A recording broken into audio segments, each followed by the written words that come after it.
안녕하세요. 네, 오늘 오신 분만 해도 조촐하게 연휴라서 우리 몇 명 예배 드리나 보다 했는데 생각보다 너무 많이 오셨습니다. 우리 앞뒤 자유에 계신 분들과 주님의 평화가 함께 하시기를 빕니다. 인사 한번 하겠습니다.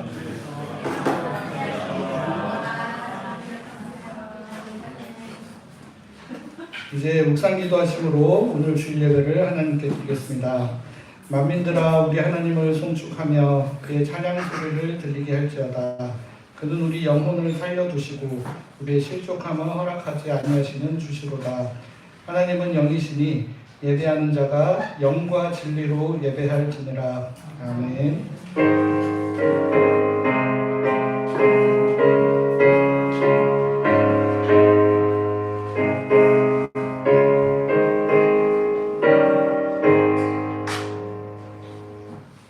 하나님 아버지, 지난 한 주간도 저희들과 동행하여 주시고 오늘 거룩한 주님의 날을 맞이하여 저희를 예배 자리로 불러주시니 감사드립니다.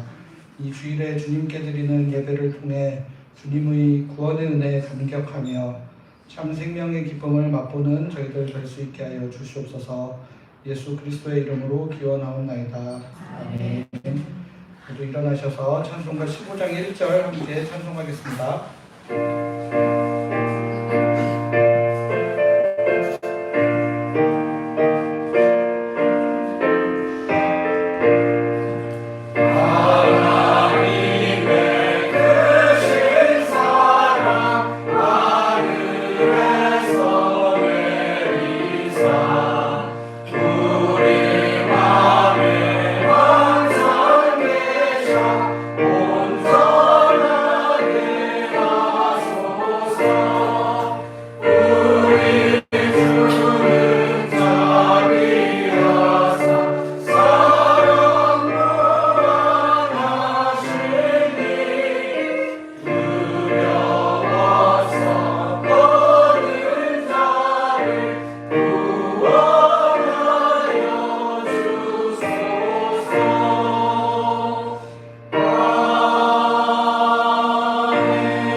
사도신경으로 우리 신앙을 하나님께 고백하겠습니다. 나는 전능하신 아버지 하나님 천재 창조주를 믿습니다. 나는 그의 유일하신 아들 우리 주 예수 그리스도를 믿습니다. 그는 성령으로 잉태되어 동정녀 마리아에게서 나시고 본디오 빌라도에게 고난을 받아 십자가에 못 박혀 죽으시고 장사된 지 4일 만에 죽은 자 가운데서 다시 살아나셨으며 하늘에 오르시어 전능하신 아버지 하나님 우편에 앉아 계시다가 거기로부터 살아있는 자와 죽은 자를 심판하러 오십니다. 나는 성경을 믿으며 거룩한 공교회와 성도의 교제와 죄를 용서받는 것과 몸의 부활과 영생을 믿습니다. 아멘. 모두 자리에 앉으셔서 찬송가 183장 같이 찬송하시겠습니다.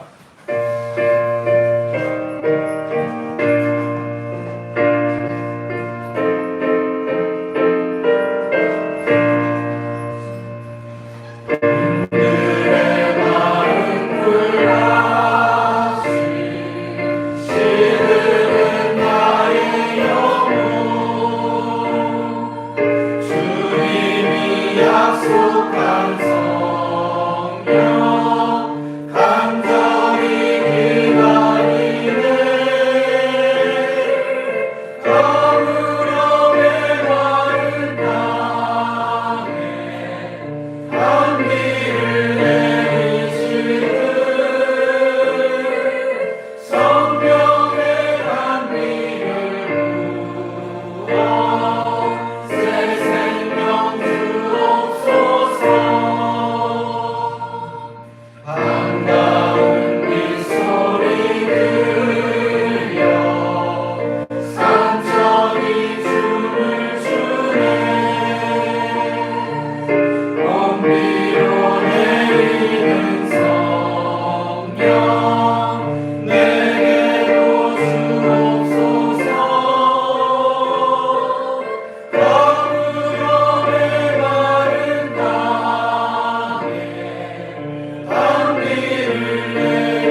교독문 30번 시편 71편의 말씀을 같이 교독하겠습니다.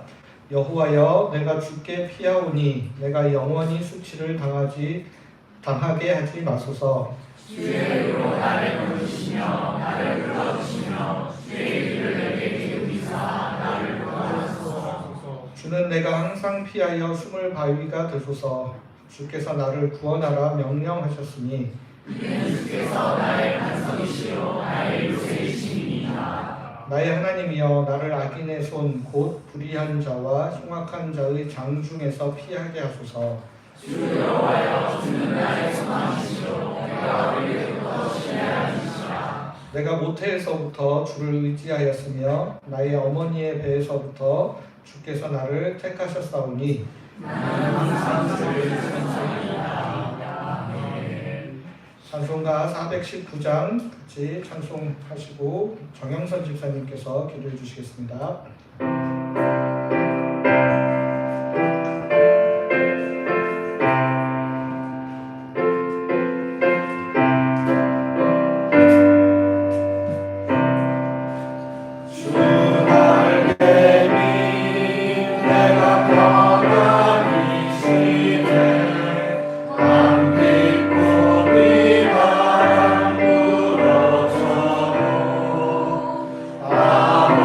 아버지께서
우리의 반석이요 요새가 되시는 하나님 아버지, 이 주일 아침에 예수마을 성도들이 한자리에 모여서 하나님을 찬양하고 예배드릴 수 있도록 도와주셔서 감사합니다. 이 예배의 시간을 습관처럼 또는 형식적으로 드리는 것이 아니라 거룩한 보좌 앞에 나아가 찬양과 감사의 제사를 드리고 성소로 들어가는 참된 예배의 자리가 되길 원합니다. 하나님, 여전히 세계 곳곳에서 전쟁과 자연재해로 인해 고통에 처한 무수한 사람들이 있습니다. 전쟁이 하루속히 종식되어 평화가 다스리는 시대를 열어주소서. 자연재해로 소중한 가족을 잃고 절망에 빠져있는 이들에게 주님의 긍휼과 자비를 베풀어 주시기를 원합니다. 하나님, 대한민국 곳곳에서 역사적인 비극과 피해자를 혐오와 조롱, 희화의 시각으로 바라보고 그것을 일상의 언어로 사용하는 이들이 많습니다. 고아와 가부, 가난한 자들, 고통받는 자들 편에 서셨던 주님의 사랑을 기억합니다. 역사의 아픔을 끌어안고 같이 아파하고 고통받는 자들의 편에 서서 같이 울 수 있는 자들 되게 하옵소서. 예수마을이 여름 수련회를 준비하고 있습니다.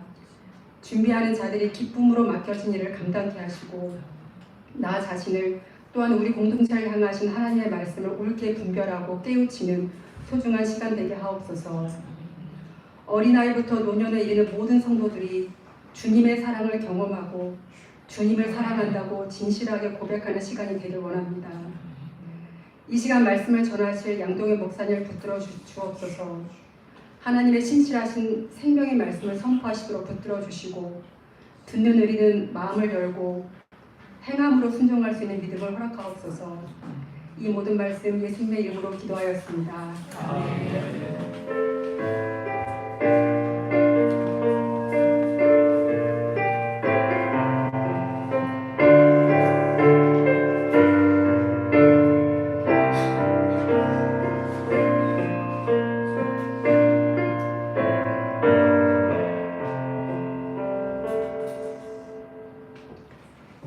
모두 자리에서 일어나셔서 찬송가 218장 1절 함께 찬양하며 봉헌하겠습니다.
언제나 저희 삶에 풍성한 은혜 베풀어 주시고 삶의 여러 가지 어려운 가운데서도 신실하신 주님의 은혜를 경험하며 살아갈 수 있도록 이끌어 주시니 감사합니다. 저희가 이 시간 주님께 드리는 모든 예물은 저희 삶의 모든 것이 주님께로부터 왔음을 고백하는 믿음의 표현이며 저희의 정성과 감사의 마음을 담아드리는 작은 헌신입니다. 주님, 이 예물을 기쁘게 받아주시고 하나님의 나라를 위한 일에 선하게 사용되게 하여 주시옵소서. 예수 그리스도의 이름으로 기도드립니다. 아멘.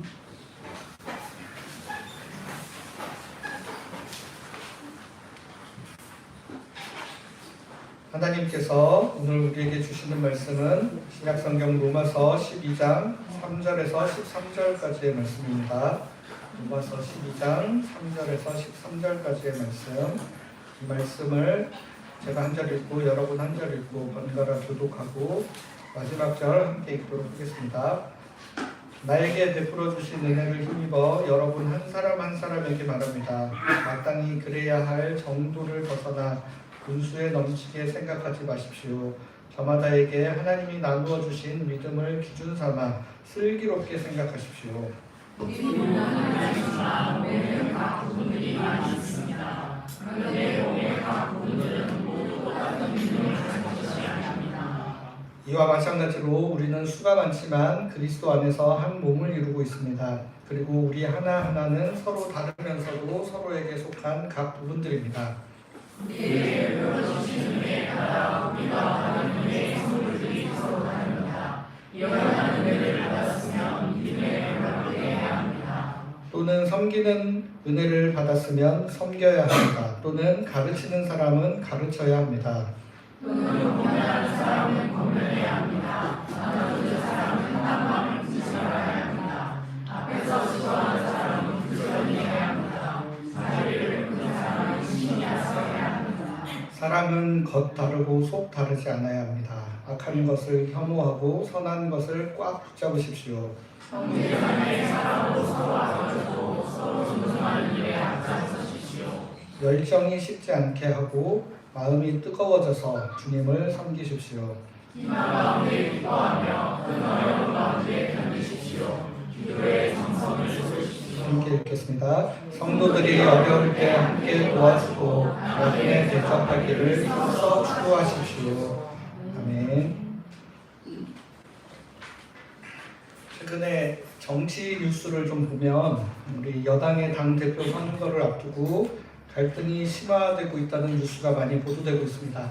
불과 1년 반 전 대통령의 비상계엄 선포와 그에 따른 탄핵, 그리고 새로운 대통령 선거라는 이 시간을 지날 때만 해도 하나로 똘똘 뭉쳐 있었던 이들이 이제 새 정부가 들어선 지 채 1년도 되지 않은 시기부터 갈등 양상을 보이더니 지금은 거의 적을 대하는 것처럼 날선 공방을 이어가고 있습니다. 야당도 마찬가지입니다. 야당은 이미 극우 세력과 그렇지 않은 사람들로 세력이 나뉘어져서 야당의 당대표를 했던 사람들이 당을 나가서 새롭게 당을 만들거나 무소속으로 국회의원 선거에 나서는 등 아직도 서로를 밀어내기에 급급합니다. 여당도 야당도 한때는 같은 편인 듯 힘을 합쳤던 사람들이 지금은 서로를 못 잡아먹어 안다는 것처럼 싸우고 있습니다. 정치야 원래 권력을 향한 치열한 경쟁의 장이기에 어제의 동지가 오늘의 적이 되기도 하고 어제의 적이 오늘의 동지가 되는 일이 비일비재하다고 할 수 있겠습니다. 그러나 더 안타까운 것은 이러한 갈등의 양상이 정치권이라는 특수한 영역을 넘어서 우리 평범한 일상 속으로도 깊숙이 침투하고 있다는 점입니다. SNS를 보다 보면 어떤 사람이 이제 평소 자기와 SNS 상에서 친구 관계를 맺고 있었던 사람들을 정리한다라는 글을 이제 올리는 것들을 주기적으로 발견하게 됩니다. 사회적 이슈에 대해 다른 의견을 내비치는 이들과는 더 이상 SNS 친구 관계를 유지하기 힘들다는 것이 그 이유입니다. 넓게 보면 같은 그룹에 속하는 사람들이라고 할 수 있을지라도 특정한 사안에 대한 견해 차이가 발생하면 즉각적으로 선을 긋고 관계를 끊어내려 하는 것입니다. 그렇게 이 사람은 이래서 같이 할 수 없고 저 사람은 저래서 마음에 들지 않는다고 그렇게 주변 관계를 하나둘씩 쳐내다 보면 우리 관계는 점점 축소될 수밖에 없습니다. 그러니까 사실 이거를 옳고 그름의 문제에 따라서 전혀 같이 할 수 없는 사람을 억지로 막 이렇게 같이 해야 된다는 말씀을 드리는 게 아니라, 물론 우리 일상생활에서 관계하는 사람들도 힘든데 SNS에서까지 그렇게 맞지 않는 사람들과 스트레스 받으며 관계를 이어갈 필요는 물론 없겠죠. 그러나 제가 말씀드리고 싶은 거는 우리 사회의 분위기가 자꾸 이제 피하 식별이라고 하죠. 자꾸 피하 식별을 사소한 거 하나하나 가지고 나누면서 점점 편가르기가 계속되어 가고 있는 사회 분위기가 그렇게 흘러가고 있다라는 것을 말씀드리려고 하는 것입니다. 이처럼 세상이 엄격하게 나뉘어가면 누가 뭐라고 하지 않아도 이제 분위기 때문에 우리 자신들도 스스로 굉장히 더 움츠러들게 되기도 합니다. 혹시 나의 생각도 누군가에게 불편하게 비춰지지는 않을까, 혹시 나도 말 한번 잘못했다가 저 그룹에서 배제되지는 않을까 하는 두려움 때문에 우리가 점점 더 자신을 숨기며 살아가기까지 하기도 한다라는 것입니다. 이렇게 점점 더 함께하는 것보다는 점점 비슷한 사람들끼리 모여가는 것이 좀 더 편해 보여지는 이런 세상에서 하나님께서는 교회 안에 모인 우리는 그리스도 안에서 하나 되어야 한다라고 말씀하고 계십니다. 심지어 한 몸을 이루라고까지 말씀하고 계십니다. 오늘 본문을 통해 어떻게 우리가 그리스도 안에서 한 몸을 이루어갈 수 있을지 같이 생각해 보면 좋겠습니다. 지난주 우리 로마서 12장 1절 2절 말씀을 통해 로마서 4부에 해당하는 12장부터 15장까지 말씀에서 가장 중요한 키워드가 참된 예배라는 것을 확인하였습니다. 예배란 하나님으로부터 은혜를 경험하고 또 하나님을 향한 우리의 마음을 표현하는 하나님과의 소통이자 교제이자 사귐입니다. 그런데 하나님과 교제하기 위해서는 우리 마음을 표현할 때도 당연히 하나님께서 원하시는 방향으로 우리의 마음을 표현하는 것이 마땅합니다. 하나님께서는 A를 원하고 있는데 우리가 계속 우리 딴에는 열심히 B를 하면서 하나님 저는 하나님을 향한 마음을 잘 표현했습니다. 이래서는 안 된다라는 것이죠. 그래서 지난주 말씀에서는 하나님께서 받기 원하시는 우리의 마음의 표현이란 우리 몸을 살아있는 죽이지 않고 살아서 거룩한 희생제물로 하나님께 드리는 것, 이것을 하나님께서 바라신다라고 기록되어 있었습니다. 그리고 우리 몸을 하나님 앞에 거룩한 희생제물로 드리는 것은 이 세대의 흐름에 우리를 맞추지 않고 생각을 확 새롭게 해서 달라져야 한다고 말씀하셨습니다. 성경에서 말하는 이 세대의 흐름 중 대표적인 것으로 우리 지난주에 이런 피라미드 형태의 권력 구조를 소개해 드렸습니다. 소수의 권력을 가진 사람들이 모든 것을 독식하고 누리는 구조이고 다수의 사람들은 그 밑에서 온전한 생명의 기쁨을 누리지 못한 채 살아가는 구조입니다. 성경에서 하나님을 적대하는 세력의 상징으로 가장 먼저 등장하는 이집트, 애굽의 권력 구조가 그러하였고 바벨론과 로마의 권력 구조가 이러했습니다. 각 계층에 속하는 사람들의 이름만 바뀌고 있을 뿐 지금도 여전히 이러한 피라미드 구조가 이 전 세계를 공고하게 지배하고 있는 것 같아 보입니다. 하나님 나라 백성이 되었다고 하는 우리들도 이 세대에 발을 딛고 살아가야 하기 때문에 알게 모르게 이런 피라미드 구조에 적응하며 살아가고 있습니다. 한 칸 더 높이 올라갈 수 있으면 그것이 바로 성공한 것이고 그것이 바로 하나님께 복받은 겁니다. 하나님의 은혜를 입은 것이다라고 생각하는 경우들이 많았습니다. 하지만 하나님의 아들 예수 그리스도께서 이 땅에 오셔서 이루고자 하셨던 하나님의 나라는 이런 피라미드 구조와 같은 데서 한 단계 더 올라가서 예수 믿는 사람들이 저 위에 올라가서 나머지 사람들을 다스리는 그런 구조가 아니라 정말 저 옆에 있는 것처럼 하나님이 나라와 각 공동체의 주인이 되어주셔서 각 사람들이 각자의 능력과 역할을 따라 자신의 삶을 풍성하게 살아가는 그런 하나님 나라를 이루고자 하셨다는 겁니다. 그래서 예수님께서는 사실 피라미드 구조로 보면 제일 위에 계셔야 마땅하신데도 불구하고 당시 사회에서 가장 소외되고 힘든 사람들의 삶을 먼저 찾아가 주시고 그들을 섬겨주셨다는 겁니다. 능력이 많은 사람들이 그 많은 능력으로 다른 사람들을 섬기는 그런 하나님 나라를 꿈꾸셨습니다. 그러니까 이 나라에서는 이 피라미드 구조에서는 능력이 많은 사람들이 자기가 똑똑하고 잘나서 높은 자리에 올라가서 많은 것들을 누리는 것이 좋은 것이다 라고 이야기하는 구조라면 이 하나님 나라에서는 능력이 많은 사람이 능력이 많으니까 더 많은 것들을 하면서 다른 사람들을 잘 섬겨주는 것이 좋은 것이다 라고 이야기하는 게 바로 예수 그리스도께서 선포하셨던 바로 그 하나님 나라의 모습입니다. 그래서 예수님은 이 하나님 나라가 이 교회를 통해 이 땅에 이루어지도록 제자들을 길러내시고 교회를 만드셨던 것입니다. 그래서 오늘 본문이나 고린도전서 12장, 에베소서 4장 등에서 교회를 그리스도의 몸으로 묘사를 하고 있는 겁니다. 오늘 본문 5절 말씀에서도 이렇게 기록하고 있습니다. 우리 한 목소리로 같이 읽겠습니다. 시작. 이와 마찬가지로 우리는 수고하지만 그리스도 안에서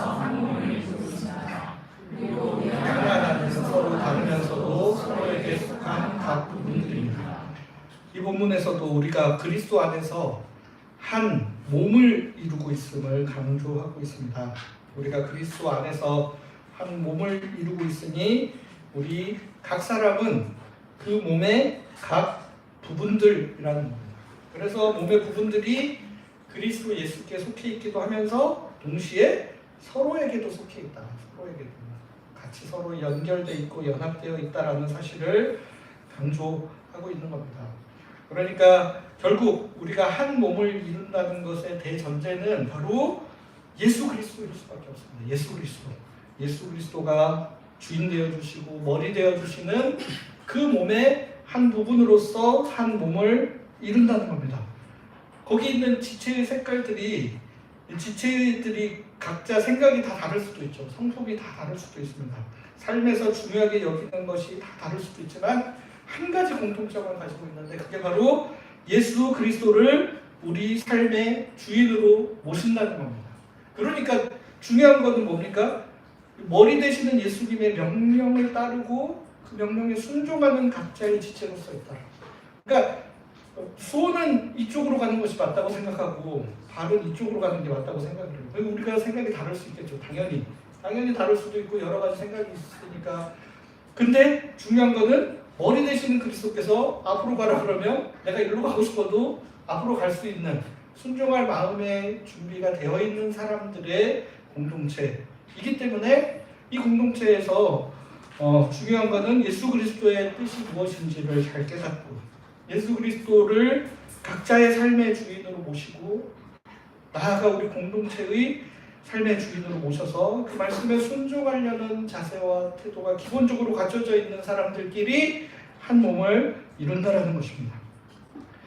그러니까 우리가 예수 그리스도를 삶의 주인으로 모실 수 있는 것은 예수님께서 먼저 우리에게 그 사랑을 보여주셨기 때문에 그 사랑에 감동하여 변화된 삶을 각자가 살아가서 그 사랑 안에서 우리가 한 몸을 이루어간다는 겁니다. 그러니까 획일적인 한 가지 사상을 강제로 주입시켜서 뭐든지 여기에 맞춰야 돼가 아니라 서로의 다름을 인정하면서 예수 그리스도 안에서 서로 사랑함으로 이해하며 한 몸 되는 거예요. 그러니까 네 생각을 나한테 무조건 맞춰야 돼가 아니라 너도 그런 생각하는구나. 나도 이런 생각하고 있어라고 이해하고 사랑하는 관계 안에서 한 몸을 이룰 수 있다라는 게 바로 성경이 우리에게 이야기하는 한 몸됨의 중요한 요소라는 겁니다. 그렇다면 우리가 이 몸의 각 부분으로서 한 몸을 이루어가는 데 있어서 중요한 것들이 여러 가지가 있을 수 있습니다. 여러 가지가 있을 수 있지만 오늘 본문을 통해 특별히 살펴볼 수 있는 두 가지만 저희가 골라서 좀 살펴보려고 하는데 첫 번째는 우리가 그리스도 안에서 한 몸을 이루기 위해서는 각자 개인이 먼저 건강하게 자기를 사랑할 줄 알아야 된다. 참 너무나 재밌는 이야기인데 사실 우리가 공동체를 잘 이루어야 된다라고 생각하면 일단 개인은 숨기고 공동체에다가 어떻게든 개인을 잘 맞춰야 된다라는 게 우선적으로 들 수 있지만 그게 아니라는 겁니다. 먼저 우리 각자가 스스로를 건강하게 사랑할 줄 알아야 그래야 각자 건강하게 사랑하는 개인들이 모여서 아름다운 한 공동체를 이루어갈 수 있다는 겁니다. 먼저 자신을 건강하게 사랑한다는 것은 두 가지를 하지 않는다는 건데 첫 번째는 자신을 과대포장하지 않는다라는 게 오늘 본문에 나타나고 있습니다. 오늘 본문 3절 말씀 이렇게 기록하고 있습니다. 같이 한번 읽어보겠습니다. 시작. 나에게 마땅히 그래야 할 정도를 벗어나 분수에 넘치게 생각하지 마십시오. 저마다에게 하나님이 나누어 주신 믿음을 기준 삼아 슬기롭게 생각하십시오. 3절에 마땅히 그래야 할 정도를 벗어나 분수에 넘치게 생각하지 마십시오. 자기에 대해서 그렇게 생각하지 말라는 겁니다. 분수에 넘치게 생각한다는 것 좀 쉽게 표현하면 교만하지 말라는 겁니다. 자기의 모습을 실제보다 더 과장하게 생각하는 것입니다. 특별히 이런 경우에는 다른 사람들과의 비교를 통해 자기의 우위를 점하려고 하는 마음들이 기본적으로 내재가 되어 있다는 겁니다. 근데 오늘 본문을 자세히 보시면 여기서 특별히 강조하고 싶어하는 게 있음을 발견하게 됐는데 이 본문 그 번역문에는 정확히 나타나지 않지만 헬라어 원문을 보면 프로네인이라는 헬라어가 4번이나 사용되고 있는데 똑같이 프로네인이라는 단어로 사용되는 게 아니라 변형된 단어, 원래 어근이 프로네인인 단어가 4번이나 사용되고 있습니다. 그런데 이 프로네인이라는 단어의 뜻이 무슨 뜻이냐면 생각하다. 그래서 여기 생각하십시오라는 단어가 계속 반복하고 있는데 생각하다라는 뜻과 마음을 쓰다, 관심을 기울이다 이런 뜻이 있습니다. 그러니까 우리가 머리로만 생각하는 정도를 의미하기보다는 뭔가 우리의 마음이 거기를 향해 있는 것을 표현하는 단어들이 여기 계속 사용되고 있는 겁니다. 그러니까 우리가 스스로에 대한 마음을 쓰는 데 있어서 더 과장되게 교만하게 마음을 쓰지 말라는 이 의미가 이 본문 가운데 담겨 있다는 겁니다. 그러니까 겉으로 드러나 보이는 모습이 남들보다 막 교만하고 막 이렇게 잘난 척하는 것보다도 더 중요한 게 우리 마음의 교만을 나는 그래도 다른 사람이야. 나는 다른 사람이야라고 할 때 반드시 비교 대상이 있습니다. 반드시 비교 대상을 상정하고 내가 그래도 누구보다는 더 나은 사람이야. 라는 그런 교만한 마음.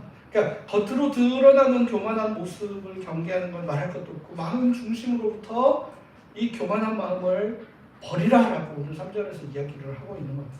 그러니까 여러분들 누가복음 18장에 기록된 바리새인과 세리의 기도 여러분들 아시다시피 교만한 바리새인과 겸손한 세리의 모습이 그려지죠. 바리새인은 어떻게 하냐면 손을 들고 막 하나님 앞에 기도하면서 자신의 신앙적인 공로를 막 읊어댑니다. 저는 이렇게도 했고 저렇게도 했고 그리고 저 세리와도 같지 않은 사람임을 전 하나님께 감사드립니다.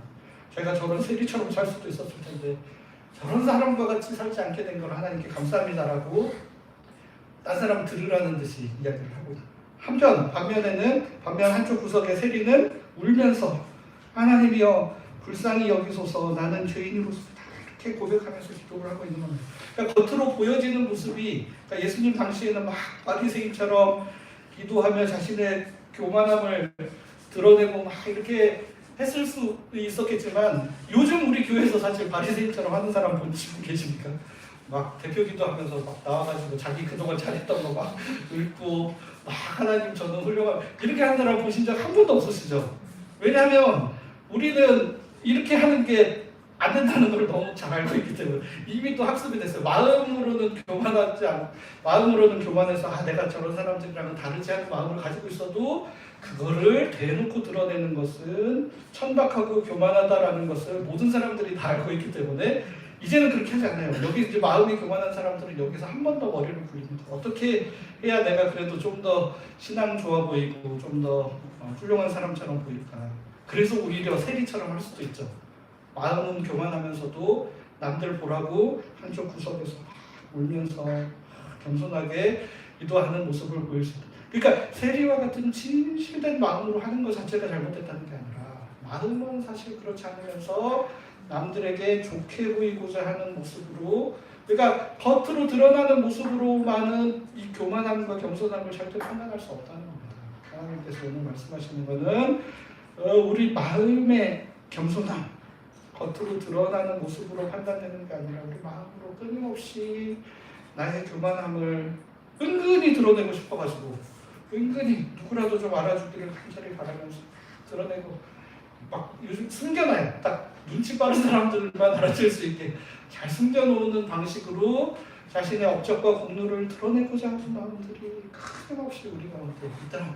진짜 하나님만 아시고 아무도 몰라도 괜찮다 이런 마음으로 묵묵히 섬겨도 좋은데 막 대놓고 잘한 건 아니지만 지나가다 누가 하나 봤으면 하는 마음이 이런 마음들이 우리 가운데 계속 생겨나는데 오늘 말하는 이 분수에 넘치게 생각하지 마십시오라는 것은 겉으로 드러나서 이렇게 되는 것보다도 더 근본적으로 우리 마음에서 우리의 존재 자체를 자꾸 뻥튀기 하고 과장해서 더 좋은 사람처럼 보이려고 애쓰지 말라는 겁니다. 일반 건강한 자기 사랑을 하는 데 있어서 첫 번째 우리가 조심해야 되는 게 우리 자신을 좋게 보이고 싶고 자랑하고 싶어 하는 마음을 잘 절제할 수 있는 마음이 있어야 건강한 자기 사랑으로 나아갈 수 있다는 겁니다. 괜찮다는 겁니다. 내가 아까 말씀드린 것처럼 내가 능력이 있어서 더 섬기고 봉사했으면 그 자체로 너무나 감사하고 좋은 거다. 그냥 그렇게 받아들일 수 있는 마음, 그런 건강한 자기사랑이 기반이 되어야 우리 공동체가 의미 있게 잘 그리스도 안에서 한 몸으로 나아갈 수 있다는 겁니다. 저희가 예전에 고린도 후서 말씀 볼 때 고린도 교회 자체에서 막 은사 받은 거 막 자랑하고 싶어가지고 이게 사실 공동체를 깨뜨리는 굉장히 중요한 요인이 될 수 있는 겁니다. 그래서 오늘 본문에서 분수에 넘치게 생각하지 말라, 마음속으로 교만하게 여기지 말라라고 기록된 것의 의미가 바로 이런 것 때문이라는 겁니다. 교만하지 않게 겉으로 보여주는 것도 중요하겠지만 마음 깊은 곳에서부터 우리의 교만함을 내려놓고 겸손한 마음으로 자신을 건강하게 살아갈 줄 알아야 하겠습니다. 그래야 이렇게 교만한 마음을 내려놓아야 우리가 그리스도의 몸인 공동체를 잘 이루어갈 수 있다는 겁니다. 그러니까 우리가 건강하게 자신을 살아가는 데 있어서 우리 자신을 과대포장하여 교만하게 생각하지 않는 것도 중요하지만 또 반대로 자신을 지나치게 깎아내리며 낮게 평가하는 것도 경계해야 된다는 겁니다. 오늘 본문 6절 말씀을 보시면 다음과 같이 기록되어 있습니다. 우리에게 베풀어 주신 은혜에 따라 우리가 받은 은혜의 선물들이 서로 다릅니다. 예언하는 은혜를 받았으면 믿음의 권능. 하나님께서 우리 각 사람에게 베풀어 주신 은혜의 선물들이 있습니다. 그 선물들이 이제 바로 교회에서 많이 쓰는 용어로는 은사이죠. 은사입니다. 하나님께서 각 사람의 특성에 따라 은사를 주셨는데 이 은사들이 뭐라고 표현하면 하나님께서 우리에게 베풀어 주신 은혜다. 그게 바로 은혜의 선물이다. 은혜의 선물이다 라는 겁니다. 그러니까 선물을 받았는데 내 선물은 형편없네. 선물로 받았는데 하나님이 주신 건데 나는 왜 이거밖에 안 주셨을까? 이렇게 5달란트나 주시고 이랬으면 좋았을 텐데 왜 나한테는 1달란트밖에 안 주셨을까? 이거는 선물을 선물로서 받아들이는 삶의 태도가 아니에요. 이 5달란트, 1달란트는 뭔가 양의 차이가 있으니까 막 5달란트가 좋고 1달란트 안 좋은 것처럼 느껴지지만 이제 오늘 본문에서는 이게 몸의 각 기능, 손의 역할, 발의 역할, 코의 역할, 눈의 역할처럼 각자 기능이 다른 것이지 우열은 절대 있을 수 없다라는 것을 하나님께서 이야기하고 계시는 겁니다. 그러니까 우리도 다른 사람 보기 전에 내 자신을 돌아볼 때 늘 두 가지 마음이 항상 겹쳐 있어요. 하나는 남들한테 좀 더 좋은 사람처럼 보이고자 하는 마음과 또 한편으로는 딴 사람들이랑 비교하면 왜 나는 이거밖에 안 되는가 라는 마음들이 항상 우리 안에 존재합니다. 그래서 이 끝과 이 끝에 있는 게 아니라 이렇게 다 붙어 있어요. 동전의 양면처럼 어떨 때는 막 교만해졌다가 또 어떨 때는 왜 나는 이거밖에 안 되나, 이 두 가지 마음을 그래서 잘 경계해야 된다는 거예요. 우리가 이럴 수밖에 없는 거는 바로 이 세대의 사람들이 아까 피라미드 보셨잖아요. 피라미드. 정확히 피라미드에 따라서 계속 사람을 평가해요. 그래서 너는 그래도 일 잘하고 좋은 사람, 일은 못하지만 성격은 좋은 사람, 일은 잘하지만 성격은 계속 평가. 그러니까 나한테 직접적으로 대놓고 말을 안 하더라도 저쪽에서 수근수근하는 소리가 들리는 것 같고 계속 인사고과 평가 같은 것도 요즘에는 직장에서 다 하시지 않습니까?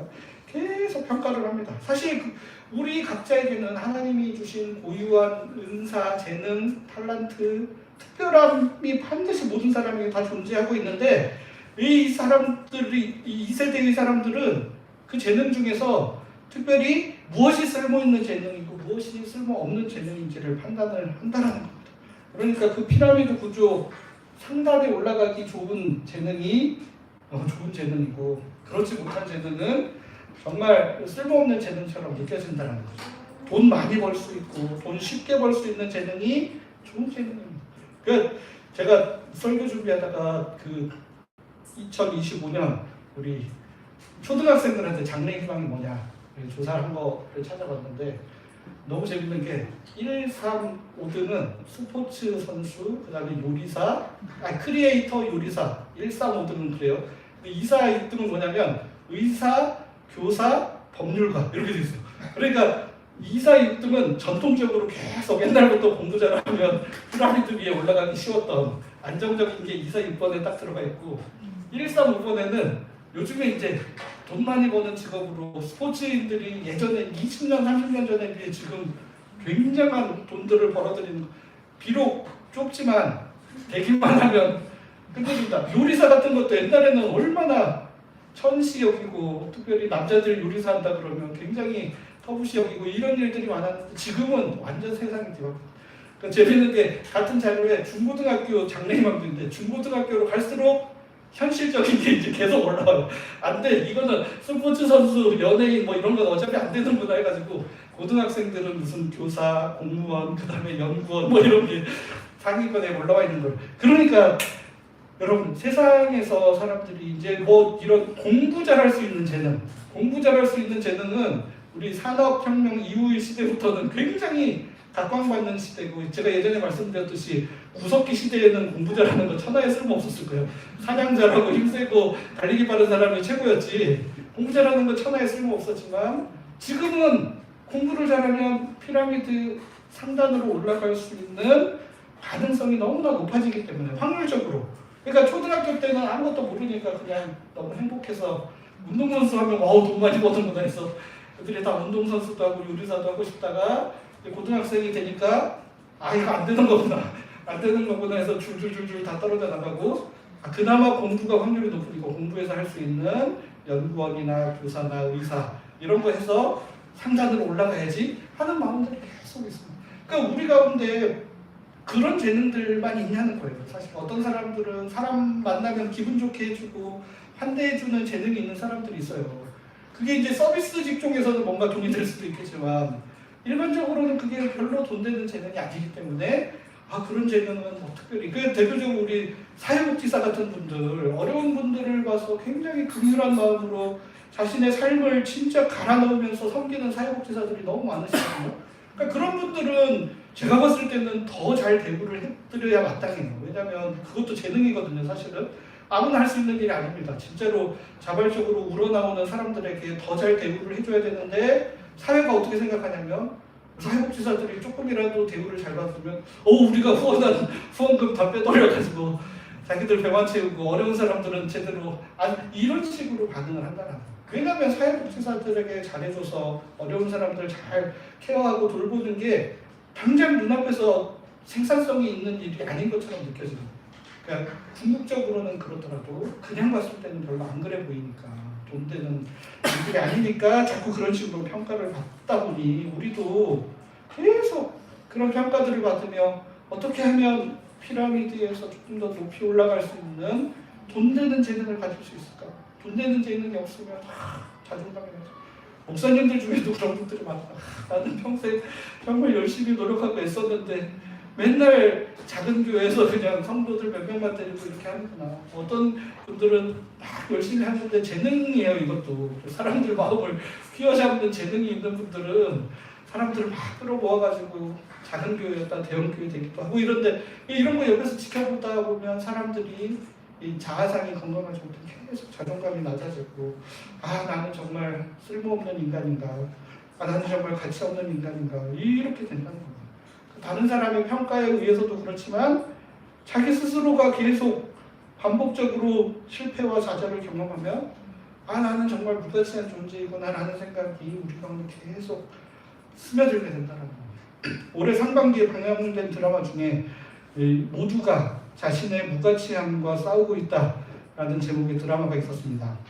이 제목이 바로 이런 우리의 모습들을 잘 그리고 있죠. 거기 드라마를 보셔도 우리가 봤을 때 그렇게 신경 안 쓰고 그냥 잘 먹고 잘 살 것 같은 사람들조차도 그 가운데서 자신이 무가치해지지 않기 위해 발버둥치면서 살아가는 모습들이 그려지고 있는 겁니다. 그러니까 드라마 안 보시는 분들도 제목만으로도 나만 그러는 게 아니구나. 이 세상에 모든 사람들이 자기가 무가치한 존재가 되지 않기 위해서 발꿈치면서 살아가고 있구나라는 생각을 하면 위안을 얻기도 한다는 거예요.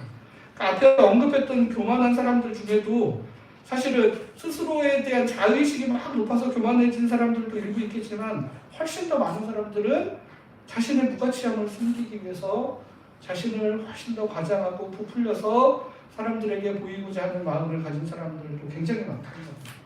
결국 교만한 마음을 가진 사람이나 스스로를 무가치하게 여기는 사람들이나 공통적으로 건강하게 자신을 사랑하지 못하는 사람들이다.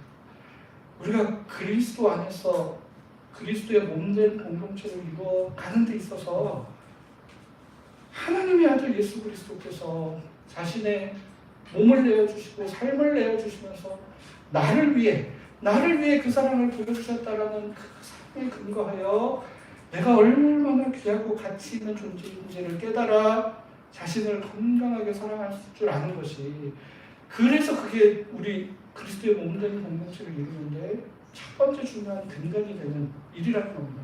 예수님께서도 광야에서 공생애를 시작하면서 광야에 그 기도하러 가시기 전에 그때 바로 직전에 출발하면서 세례받으면서 하늘로부터 이는 내 사랑하는 아들이요 내 기뻐하는 자라는 음성을 듣고 건강한 자의식에 바탕하여 세상 가운데로 나가 공생애를 시작했다는 사실을 기억을 했으면 좋겠습니다.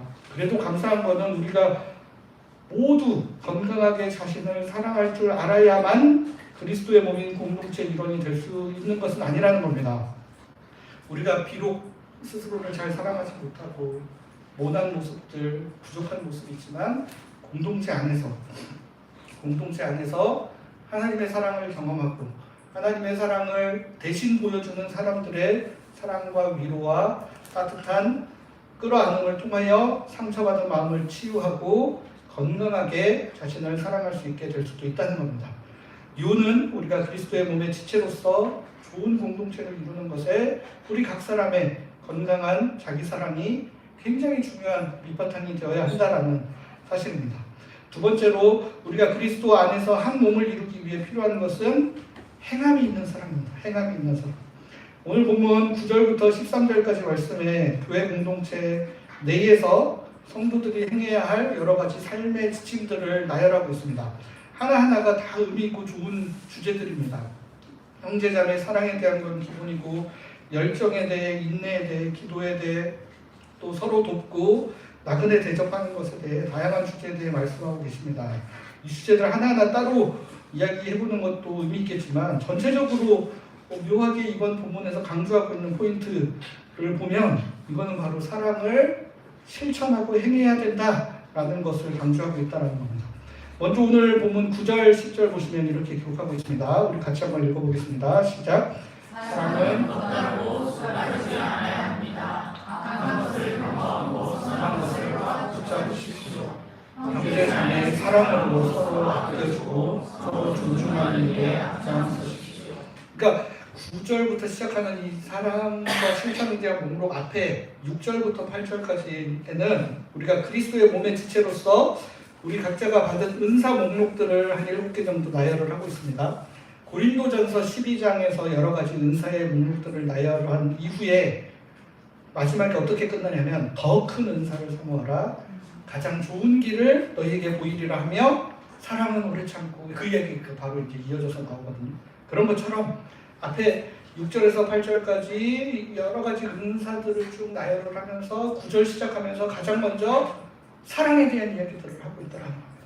그래서 이 9절 10절에서 이야기하고 있는 사랑이 바로 6절에서 8절까지 은사들을 포괄하기도 하면서 뒤에 이어지는 삶의 지침을 포괄하는 핵심 메시지이기도 하다는 겁니다. 뒤에 로마서 13장 8절과 10절에서도 남을 사랑하는 사랑이 바로 율법을 다 이루는 것이고 사랑이야말로 율법의 성취다라는 사실을 강조하고 있습니다. 그러나 오늘 본문에서는 이제 좀 더 구체적으로 이 사랑이 추상의 언어가 되지 않아야 함을 강조하고 있다는 겁니다. 앞서 읽은 9절 말씀에 사랑은 겉다르고 속다르지 않아야 합니다라고 기록하고 있습니다. 개역개정이나 새번역에서는 사랑에는 거짓이 없다라고 번역되었는데 이 번역이 좀 더 좋은 번역입니다. 사실 원래 원어 자체가 위선이 없는 성실한이라는 뜻을 담고 있기 때문입니다. 그러니까 거짓이 없다 그러면 우리는 그냥 거짓말 안 해야 되나 보다 정도로밖에 쉽게 생각을 안 하거든요. 근데 여기서 말하는 거짓은 위선적인 거짓을 이야기합니다. 겉다르고 속다르. 그리고 여기 사랑은 성실해야 된다는 의미도 함께 그 원어에서 이야기하고 있다는 겁니다. 마음으로 사랑하지 않으면서 사랑하는 신용만 하는 것도 안 되고 말로만 때우는 것도 안 된다는 겁니다. 그리고 위선 없이 겉다르고 속다르지 않되 또 성실하게 행해야 한다는 것을 이 단어를 통해 강조를 하고 있는 겁니다. 사랑이라는 단어를 추상적인 단어에 머무르지 않고 구체적인 행함의 단어로 변화시켜야 한다는 의미가 이 9절 겉다르고 속다르지 않아야 한다라는 말 속에 잘 담겨 있다라는 겁니다. 그리고 앞에 은사 목록 나열하고 있는 6절부터 8절까지 말씀도 보시면 이걸 왜 이렇게 써놨지 하는 생각이 의아함이 듭니다. 한번 제가 읽어보겠습니다. 예언하는 은혜를 받았으면 믿음에 걸맞게 해야 합니다. 또는 섬기는 은혜를 받았으면 섬겨야 합니다. 또는 가르치는 사람은 가르쳐야 합니다. 또는 권면하는 사람은 권면해야 합니다. 나눠주는 사람은 딴 마음을 품지 않아야 합니다. 앞에서 지도하는 사람은 부지런히 해야 합니다. 자비를 베푸는 사람은 신이 났어야 합니다.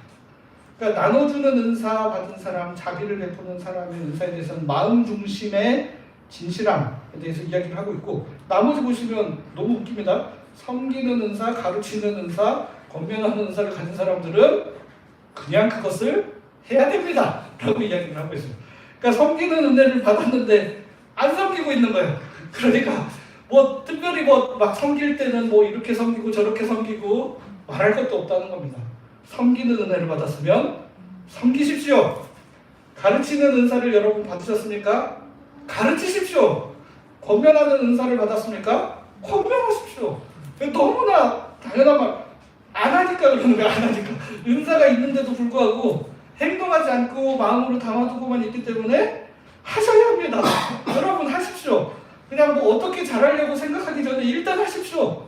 그 이야기를 먼저 이야기하면서 강조하는 겁니다. 앞에서 지도하는 사람도 마찬가지입니다. 앞에서 지도하는 사람들은 어떻습니까? 몸으로 직접 움직이기보다는 다 말로 이거 하세요, 저거 하세요. 가만히 앉아만 있는 사람들인데, 오늘 본문에서는 앞에서 지도하는 은사를 받으셨습니까?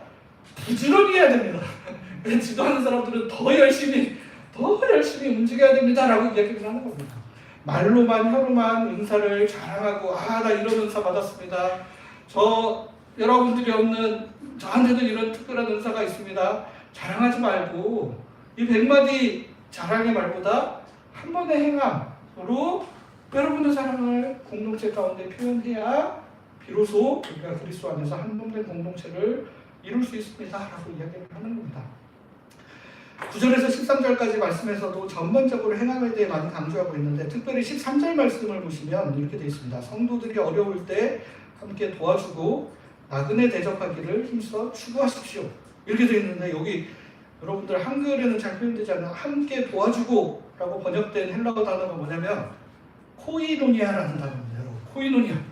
코이노니아 교회 좀 오래 다녀보신 분들은 다 들어보셨죠?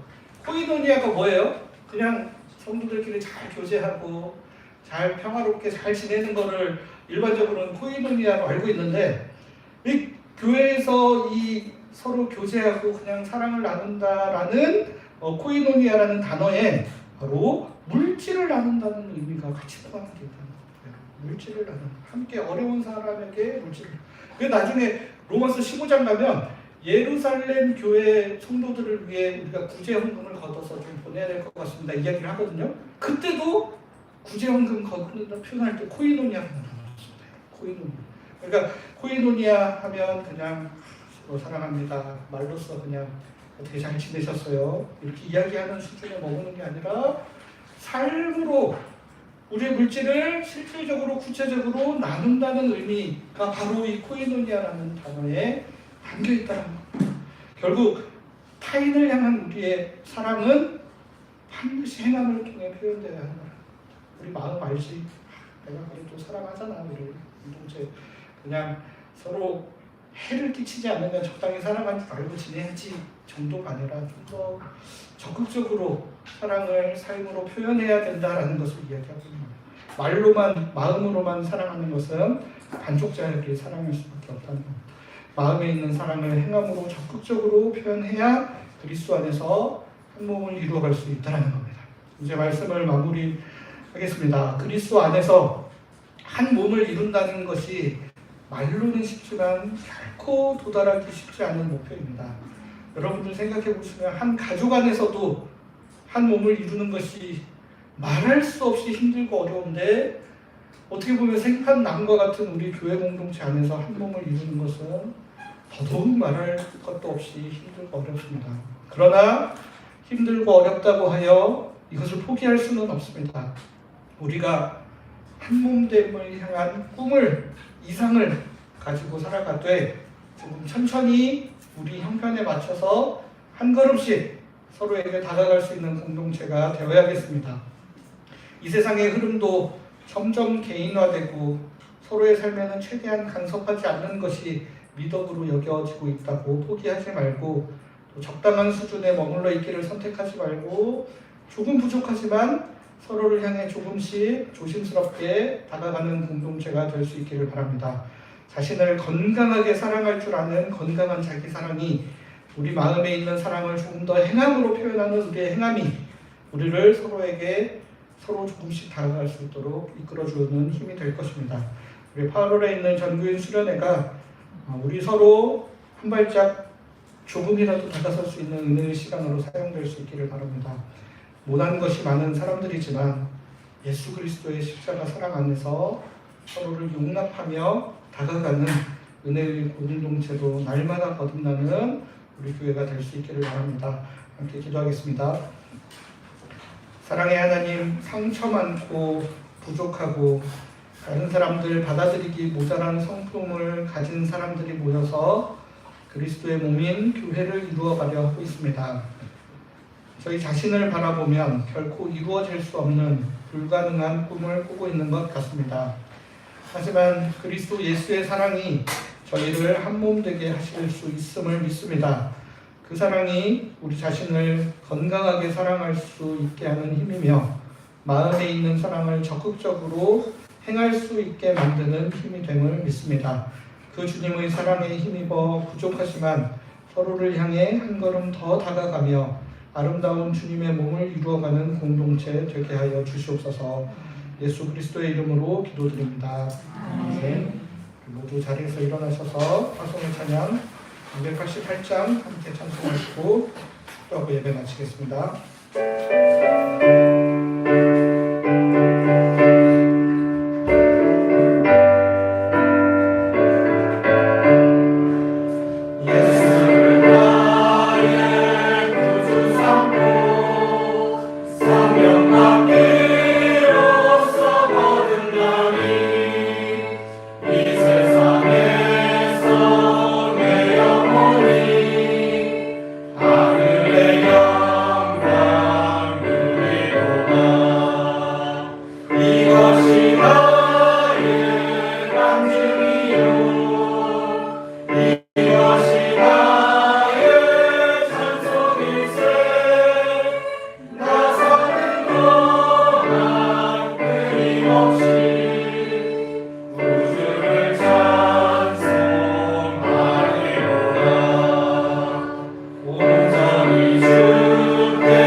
주 예수 그리스도의 은혜와 하나님의 사랑과 성령의 교통하심이 그리스도 안에서 한 몸을 이루는 공동체 이루기를 꿈꾸며 조금은 부족하지만 서로에게 한 발짝 다가가기를 소원하는 모든 하나님의 백성들 위해 지금부터 영원까지 함께 하시기를 간절히 축원하옵나이다.